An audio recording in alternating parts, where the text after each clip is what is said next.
تصور کرے ایک سہانا صحرا جہاں سورج خون کی طرح لال ہے اور ہوا میں غم کی ایک گہری لہر دوڑ رہی ہے۔ یہ 10 محرم الحرام 61 ہجری کا دن ہے۔ کربلا کا میدان جہاں ایک عظیم انسان امام حسین علیہ السلام اپنی چند وفادار ساتھیوں کے ساتھ حق کی جنگ لڑ رہے ہیں۔ ان کا مقابلہ ایک ایسی فوج سے ہے جو ظلم کی علامت ہے، لیکن یہ صرف ایک جنگ نہیں، یہ ایک ایسی داستان ہے جو صدیوں سے دلوں کو جھنجھوڑ رہی ہے۔ آج جب محرم کا چاند چڑھتا ہے تو یہ داستان سڑکوں پر گونجتے ہیں، لوگوں کی آواز میں، سینہ زنی کی ضربوں میں، تعزیوں کے رنگوں میں۔ یہ ہے ماتم کی کہانی، ایک ایسی روایت جو غم، عقیدت اور ظلم کے خلاف مزاحمت کی علامت ہے۔ لیکن ماتم کیا ہے، یہ کیوں کیا جاتا ہے، اور اس کے پیچھے چھپا وہ گہرا پیغام کیا ہے جو آج بھی لاکھوں دلوں کو جوڑتا ہے؟ ماتم عربی لفظ ماتم سے نکلا ہے، جس کا مطلب ہے غم یا سوگ منانا۔ لیکن یہ کوئی عام سوگ نہیں، یہ ایک روحانی، جذباتی اور علامتی عمل ہے جو عقیدت اور حزن کو بیان کرتا ہے۔ ماتم کی بنیاد واقعی کربلا سے ملتی ہے، جہاں 680 عیسوی میں امام حسین علیہ السلام اور ان کی 72 ساتھیوں نے یزید کی ظالمانہ حکومت کے خلاف اپنی جانوں کا نذرانہ پیش کیا۔ ماتم کا مقصد اس عظیم قربانی کو یاد رکھنا، شہدائے کربلا کی پیغام کو زندہ رکھنا اور ظلم کے خلاف آواز بلند کرنا۔ واقعی کربلا جو 10 محرم الحرام 61 ہجری 680 عیسوی کو پیش آیا، ماتم کی بنیاد ہے۔ کربلا کے میدان میں امام حسین علیہ السلام نے اپنے خاندان اور چند وفادار ساتھیوں کے ساتھ یزید کے بے رحم فوج کا مقابلہ کیا۔ یہ جنگ صرف تلواروں کی نہیں بلکہ حق و باطل کی تھی۔ امام حسین علیہ السلام کی شہادت نے ایک ایسی تحریک کو جنم دیا جو آج بھی زندہ ہے۔ شہادت کی فوراً بعد کوفہ اور شام میں اہل بیت کی خواتین، خصوصاً حضرت زینب علیہ السلام اور حضرت ام کلثوم علیہ السلام نے بین اور مرثیوں کے ذریعے ان غم کو عام کیا۔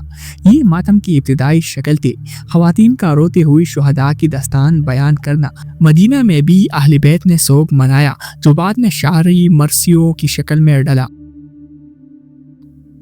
وقت کے ساتھ ماتم نے منظم شکلیں اختیار کی۔ 4 صدی ہجری تک ایران اور عراق میں جلوس نکلنے لگے۔ صفوی دور میں ایران میں ماتم کو ادارہ جاتی شکل ملی، جبکہ برصغیر میں مغلیہ دور میں مرثیہ خوانی اور تعزیہ داری نے مقبولیت حاصل کی۔ یہ روایت صدیوں سے چلی آ رہی ہے، ہر خطے نے اسے اپنی ثقافت کے رنگ میں ڈالا، لیکن اس کا جوہر وہی رہا، کربلا کا پیغام۔ ماتم مختلف شکلوں میں رائج ہے اور ہر شکل کی اپنی تاریخی ابتدا اور مقصد ہے۔ آئیے ان پر گہری نظر ڈالتے ہیں۔ سینہ زنی کی ماتم سب سے قدیم شکل ہے، جو واقعی کربلا کی فوراً بعد شروع ہوئی۔ اہل بیت اور ان کے پیروکاروں نے سینے پر ہاتھ مار کر غم کا اظہار کیا۔ یہ علامتی طور پر دل کی تکلیف اور شہداء سے محبت کو ظاہر کرتا ہے۔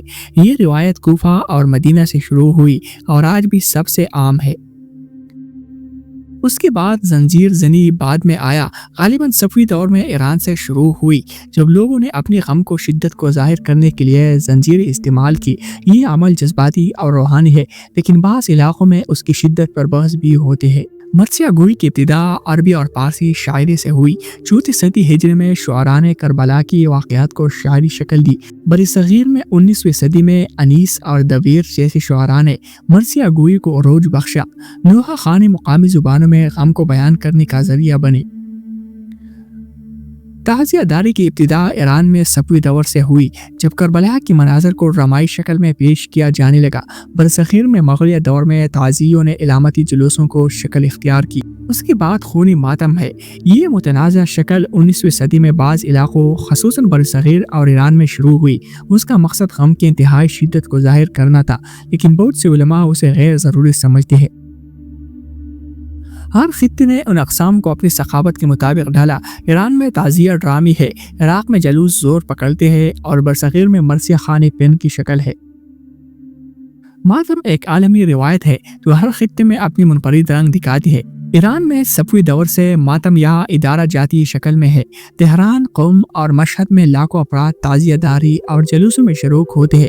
تعزیہ یہاں ایک ڈرامائی پن ہے جو کربلا کے مناظر کو زندہ کرتا ہے۔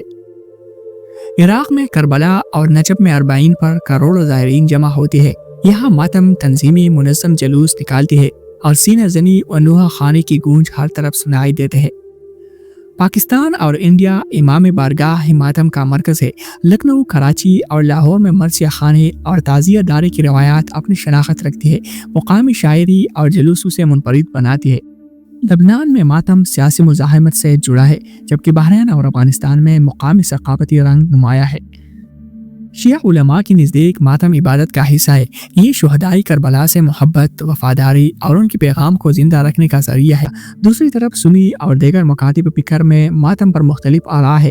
بعض اسے بدعت سمجھتے ہیں کیونکہ یہ نبی صلی اللہ علیہ وسلم کے دور میں موجود نہیں تھا، تاہم بہت سے سنی علماء اسے عقیدت کے طور پر قابل احترام مانتے ہیں، بشرط یہ کہ یہ شرعی حدود میں ہو۔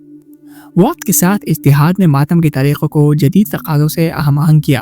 مثال کے طور پر بعض علماء خونی ماتم کو حوصلہ شکنی کرتے ہیں، جبکہ دوسری اسے ذاتی عقیدت کا حصہ مانتے ہیں۔